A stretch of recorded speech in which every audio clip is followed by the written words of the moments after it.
But the lads, they weren't interested in that. They're more interested in his money and his powerful staff and getting time on the crystal ball. Oh, look, there's Kylie. She's gorgeous, isn't she? Yeah, they've been over here. Don't feed a chicken before midnight. Turns into a crab. What do you mean you chicken get? She's gorgeous. Father got really pissed off with these two lads, constantly scrapping. And one day when they were fighting over the staff, he cast a spell on the staff and split it in half. And put a curse on the two brothers with forfeits that would be coming of his bequeathments. And so Ochnog became the brother of bone and had to sail the seas in the search of the bones of dead sailors, whereas Corregin became the brother of blood. And you can imagine what he had to do. These two lads were still scrapping, and eventually with their respective tribes, the tribe of bone, the tribe of blood, they've been on this enormous forested plain, and with their crocodiles of fire, they've wiped out the forest and really pissed off all the tribes of the forest, who brought in one of their mates. Bit of an old story, really. They brought in their mate, the Ecliptomaker. And as these two tribes faced off over this plain and the vultures circled above in anticipation of this feast of human butchery that was going to take place below, the Ecliptomaker, with a powerful booming voice, summoned the moon across the path of the sun and caused an eclipse and scared the shite out of the two brothers, who were so terrified that they gave up their staffs and were dispossessed. And the tribes of the forest were so happy with their mate, our mate, the Ecliptomaker, that they made him the steward of this unlikely peace. And for him, they fashioned a crown. They called him the king of the three tribes. And for him, they fashioned a crown with three antler-like projections which were bound at the top as a symbol of the unity of the three tribes.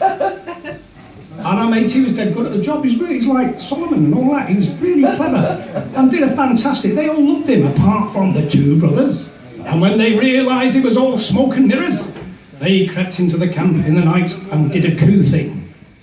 They beat them all up.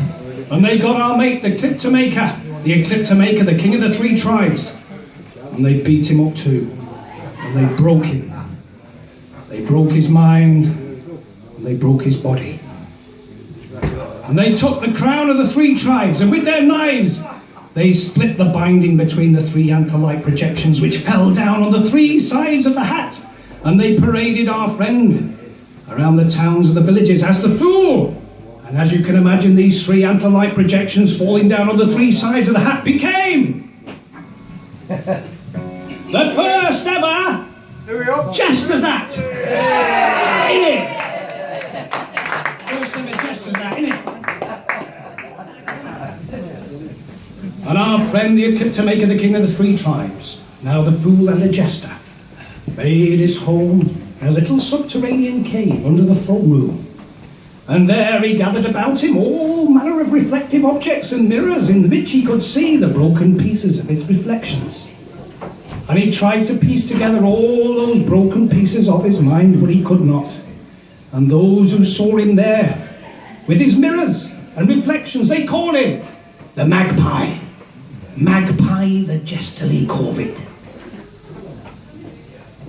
Eventually, he did piece together everything and understood who he had been and what had happened. That was later. The two lads were still scrapping, and eventually they decimated their tribes. And when the new invaders appeared on the coast, they marched out with their tiny army, and they got the crap kicked out of them. And when the new invaders came into the throne room, there they saw the fool, the dirty fool, with all manner of garbled nonsense issuing forth from his mouth, but every so often a spark of wit. And so they kept him. They kept him like people keep a pet. And as I said, eventually he did piece together the broken pieces of his mind, understood who he had been, what had happened. But instead of using the tools of the learned mage, who could understand the heavens and foretell the future, he used the tools of the fool to undermine his unworthy adversaries and sow the seeds of revolution. And so it was that the tribes of the forest won back the plains. And our story has a kind of happy ending in that our friend, the Ecliptomaker, the king of the three tribes, Magpie the Jesterly Corvid, eventually makes his home by the river with its changing waves, and rediscovers two children who he thought were lost in the carnage. And the tribes then appreciate him not only as the mage and the soothsayer, but also as the notary jester. Yes. Ladies and gents, I give to you the first ever jester, Magpie the Jesterly Corvid.